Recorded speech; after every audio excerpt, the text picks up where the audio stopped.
Hello everyone, I welcome you all in this amazing platform जिसका नाम है black and white. हम कर रहे थे इकोनॉमिक्स। मेरा नाम है सौरभ आर्य और हम कर रहे थे साथ में इकोनॉमिक्स, जिसमें हम संदीप गर्ग बुक को कंप्लीटली फॉलो कर रहे थे। हमने फर्स्ट चैप्टर फिनिश कर लिया है, अब हम हैं सेकंड चैप्टर पे। सेकंड चैप्टर के हमने 3 पार्ट पढ़ चुके हैं, यानी पार्ट 1 जिसमें कि हमने डिस्कस किया था final good and intermediate good, part 2 जिसमें हमने consumption good capital good discuss किया, पार्ट 3 जिसमें 2.1 2.2 2.3 ये तीनों चीज हमने कवर किया था।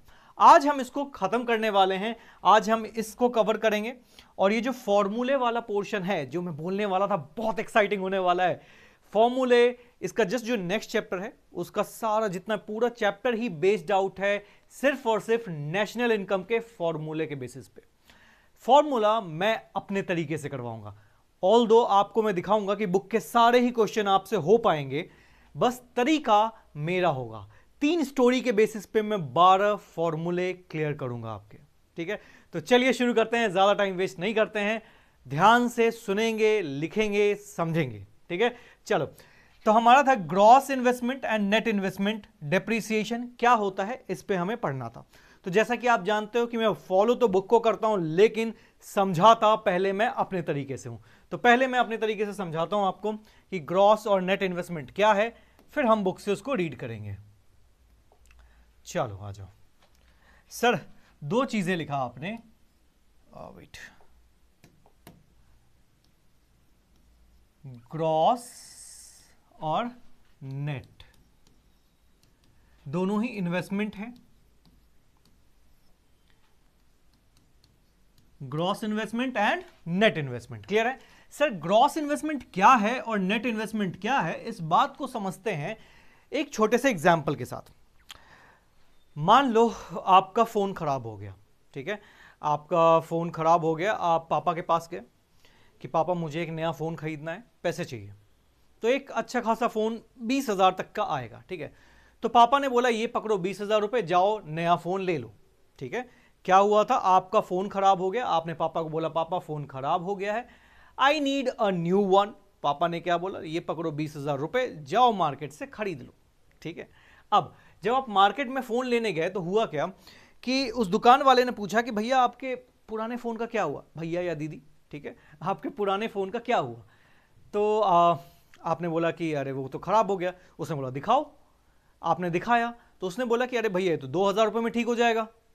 अब आपके दिमाग में आया लालच, आपने क्या बोला कि एक काम करता हूं, जो 20,000 रुपये मिले हैं उससे तो नया फोन खरीद लेता हूं और 2,000 अपने जेब से लगा करके ये पुराना वाला फोन भी बनवा लेता हूं।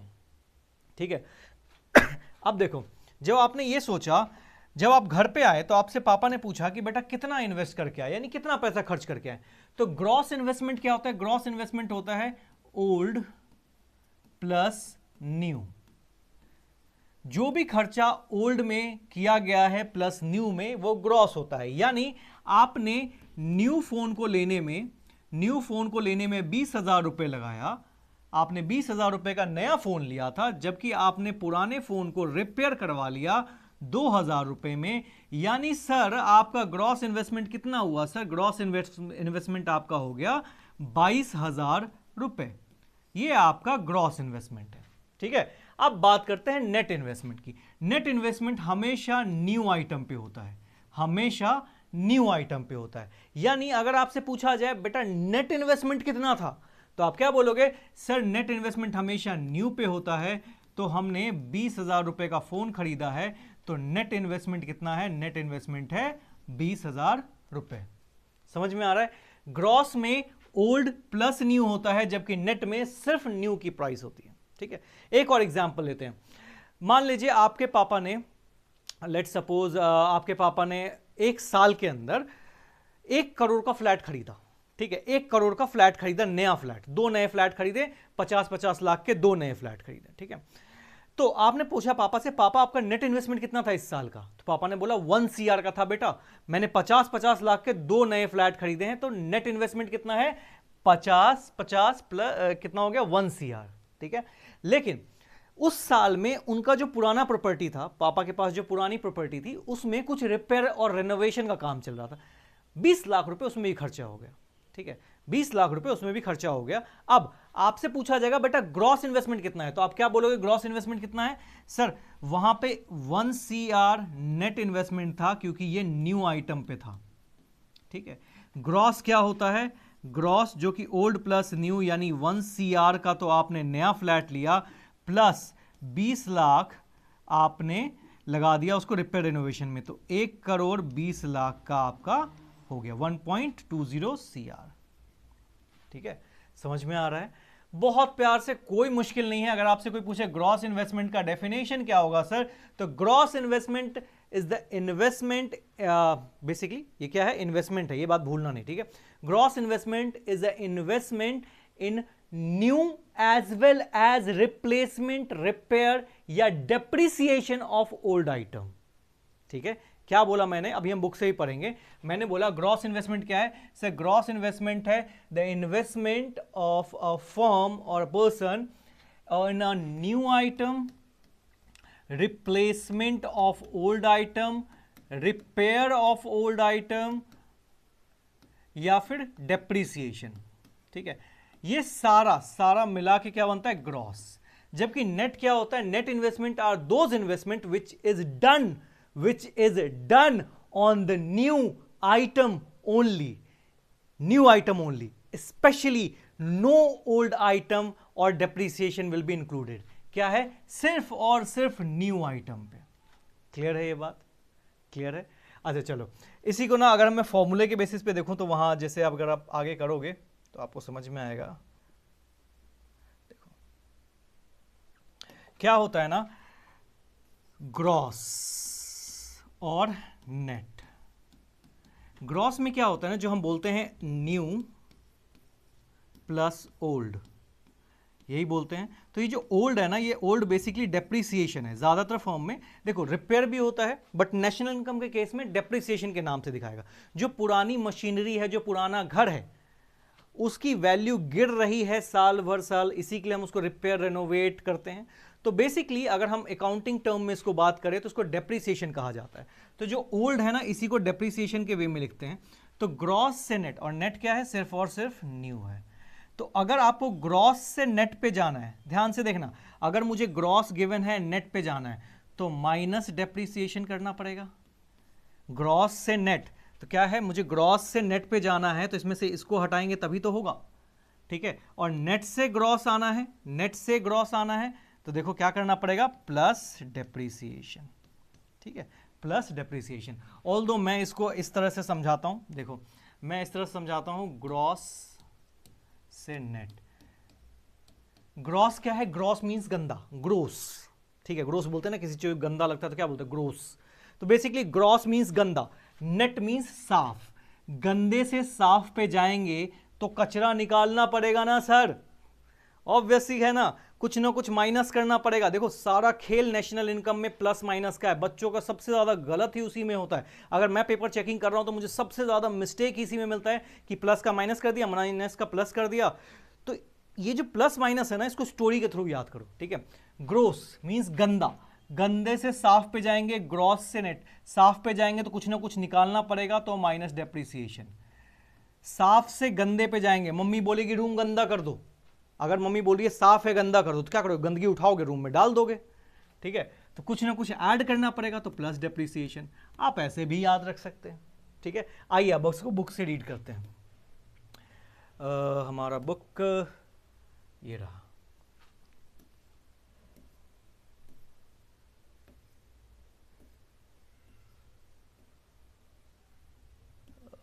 ये तो फैक्टर नॉन फैक्टर कर चुके हैं हम। फाइनल इंटरमीडिएट हो चुका है, कंजम्पशन कैपिटल हो चुका है। नेट क्रॉस के बीच में फर्क नहीं है क्या? Difference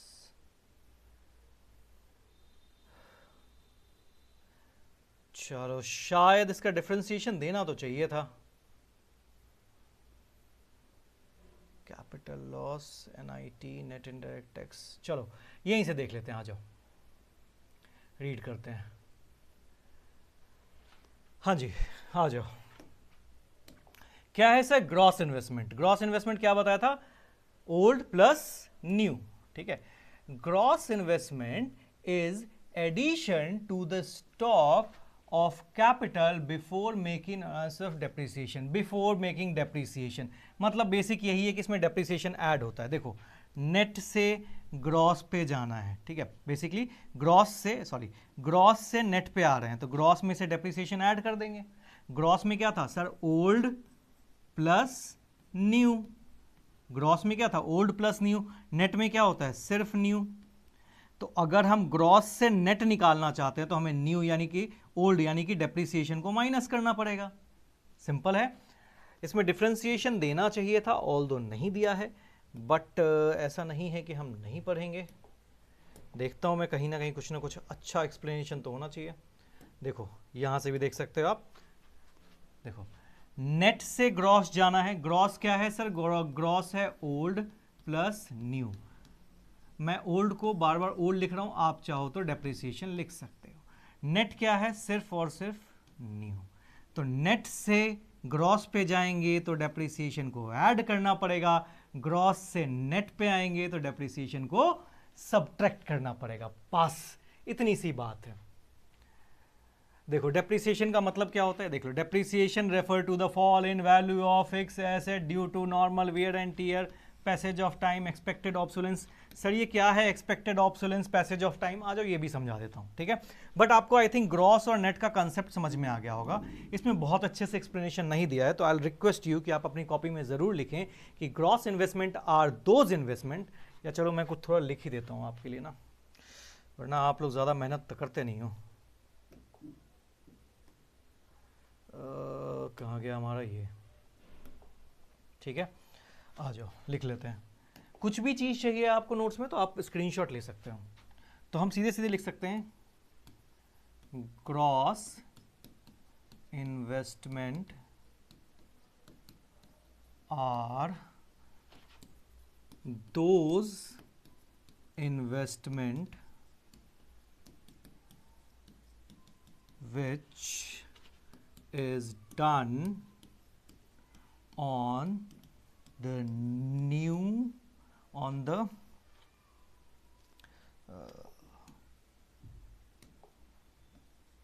the purchase of new item as well as replacement, repair और depreciation of old item। ठीक है, क्या लिखा है सर हमने, ग्रॉस इन्वेस्टमेंट वो इन्वेस्टमेंट है जिसको किया जाता है on the purchase of new item as well as repair, replacement and depreciation of old item. ये जरूर लिखें, कहीं भी पेपर में देखो सीबीएसई एनसीईआरटी को फॉलो करता है और उसमें इसका डिफरेंस है, ठीक है। अब देखते हैं नेट इन्वेस्टमेंट, यहां ये ग्रॉस था, नेट क्या है सर, नेट इन्वेस्टमेंट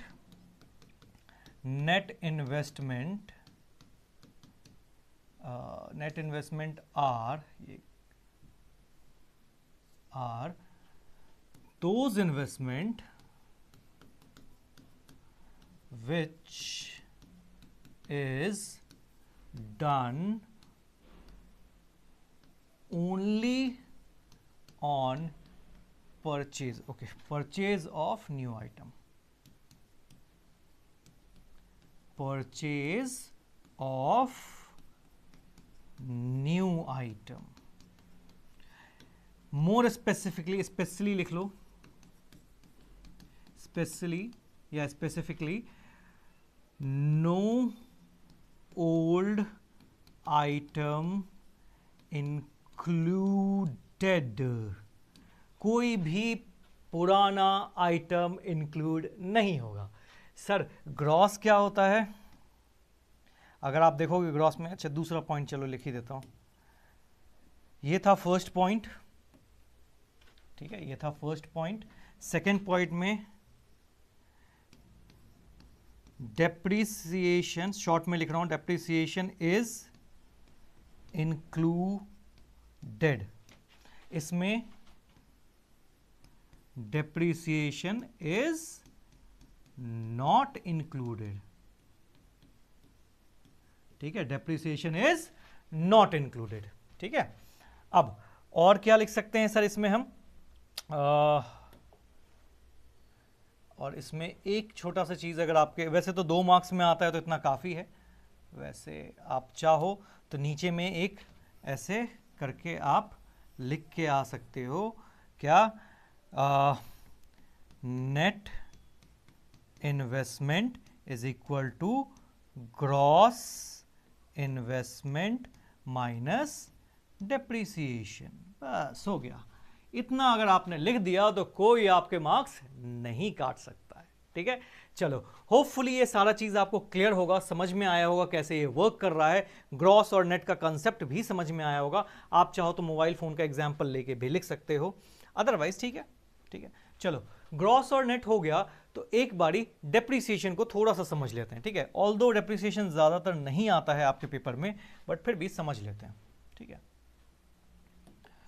हाँ आ जाओ। डेप्रिसिएशन, डेप्रिसिएशन क्या है सर? डेप्रिसिएशन 3 चीजों की वजह से होता है। आपने डेफिनेशन में भी देखा होगा, normal wear and tear, expected obsolescence, ऐसा कुछ लिखा हुआ था। समझते हैं उसका है क्या मतलब। ठीक है, अगेन हमारा फोकस जो है वो CUET भी है, तो इसी के लिए हम समझते हुए चलेंगे। ठीक है, डेप्रिसिएशन, डेप्रिसिएशन बोला हमें हो सकता है, डेप्रिसिएशन मतलब क्या होता है?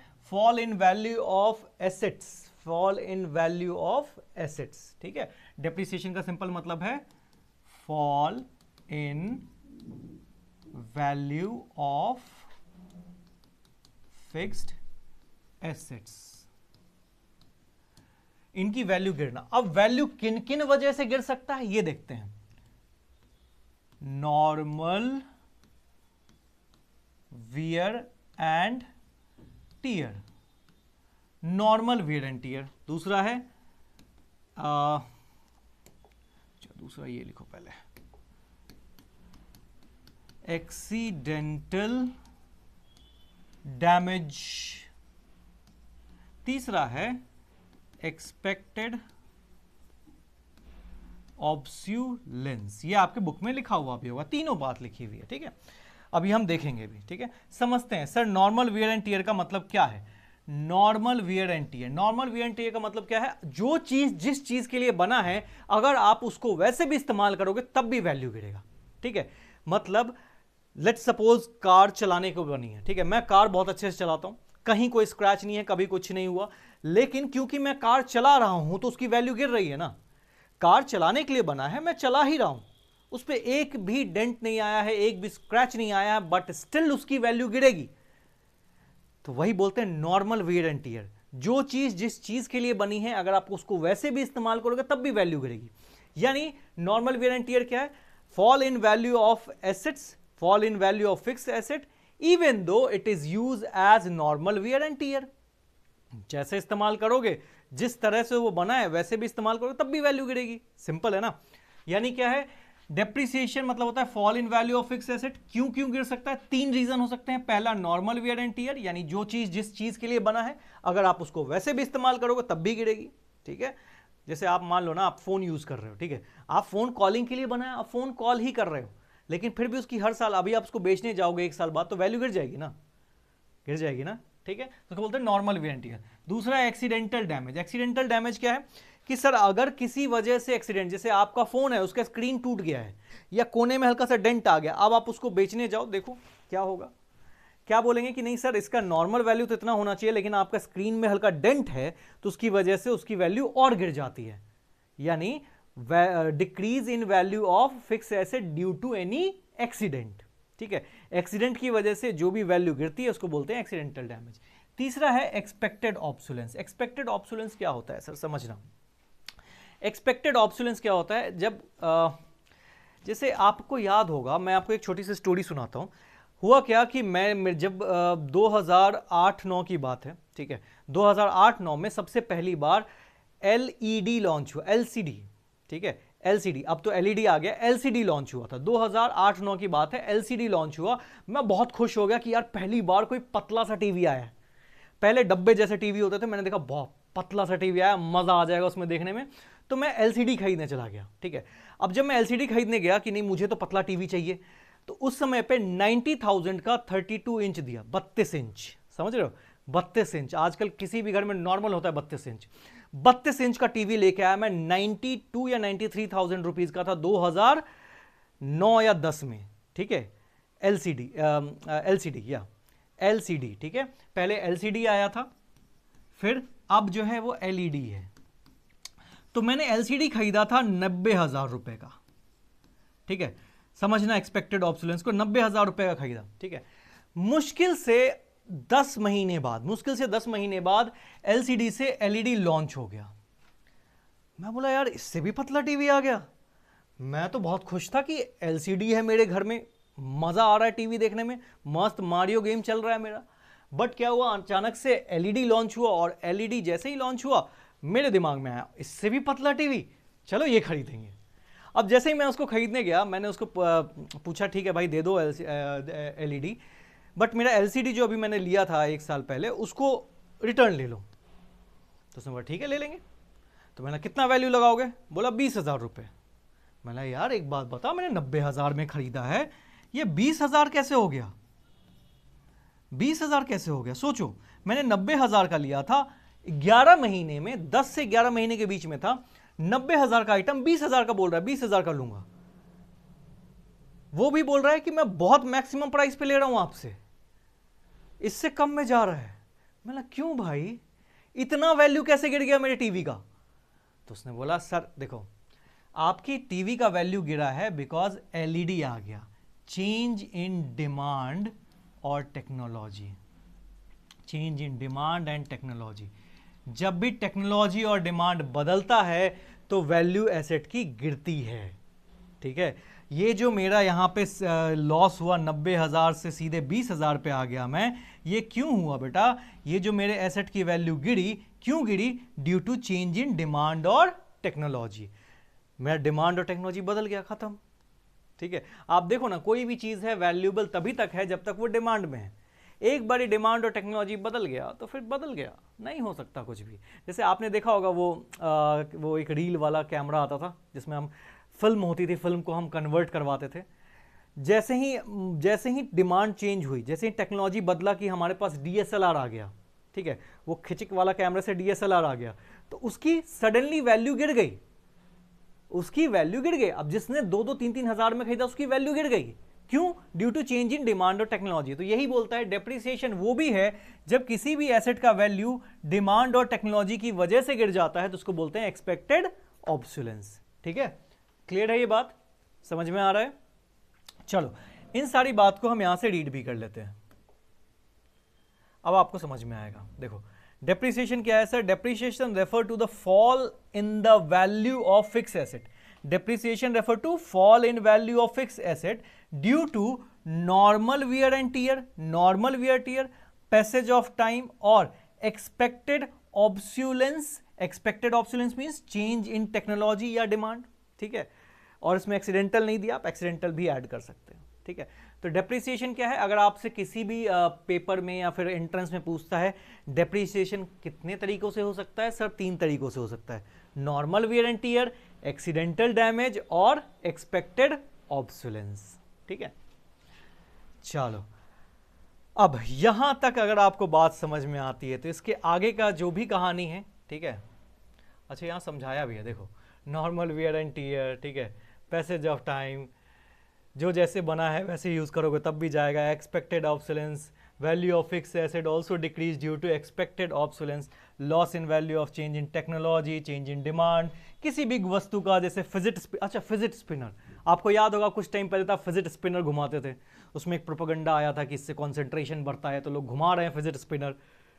बट जैसे ही उसका प्रोपेगेंडा टूटा, उसकी वैल्यू उस समय 200, 300 रुपए का एक बैटमैन एडिशन फिजिट स्पिनर आ रहा था, मैं खुद भी लेके आया था 300 रुपए का बैटमैन एडिशन, जिसमें बैटमैन बना था, वो चमगादड़ सा बना था, उसको घुमाने में मजा आता था, कॉन्सेंट्रेशन बढ़ेगा, कुछ नहीं बढ़ा, 300 रुपए और बर्बाद हो गए।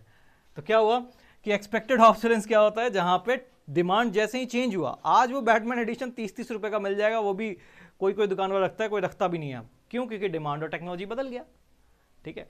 तो ये था सारा। अब इसके आगे जो आता है ना वो है NFIA और बाकी चीजें हैं, ठीक है, वो कंप्लीटली मैं अपने तरीके से NFIA, सब्सिडीज, NIT, ये मैं अपने तरीके से पढ़ाऊंगा। एंड मैं आपको विश्वास दिलाता हूं कि आपको मजा आ जाएगा। और मैं हर एक क्वेश्चन, आप दुनिया का कोई भी क्वेश्चन लाओगे, मैं अपने 3 स्टोरी के बेसिस पे तोड़ दूंगा। ध्यान रखना, वो मैं अपने तरीके से इसलिए करवा रहा हूं क्योंकि वो किसी थियोरेटिकल पोर्शन पे नहीं डिपेंडेंट है, वो कंप्लीटली प्रैक्टिकल बेस है। और मुझे पता है एग्जाम के प्रेशर वाले दिन आप कैसे प्रैक्टिकल चीजों को हैंडल करते हो, प्लस माइनस कहां कहां गलती हो सकता है आपका, इसी के लिए उसको मैंने मोल्ड किया है। ऑल्दो आपको बुक से भी रीड करवाऊंगा, बट सारा तरीका मेरा होगा। तो नेक्स्ट सेशन बहुत अमेजिंग होने वाला है।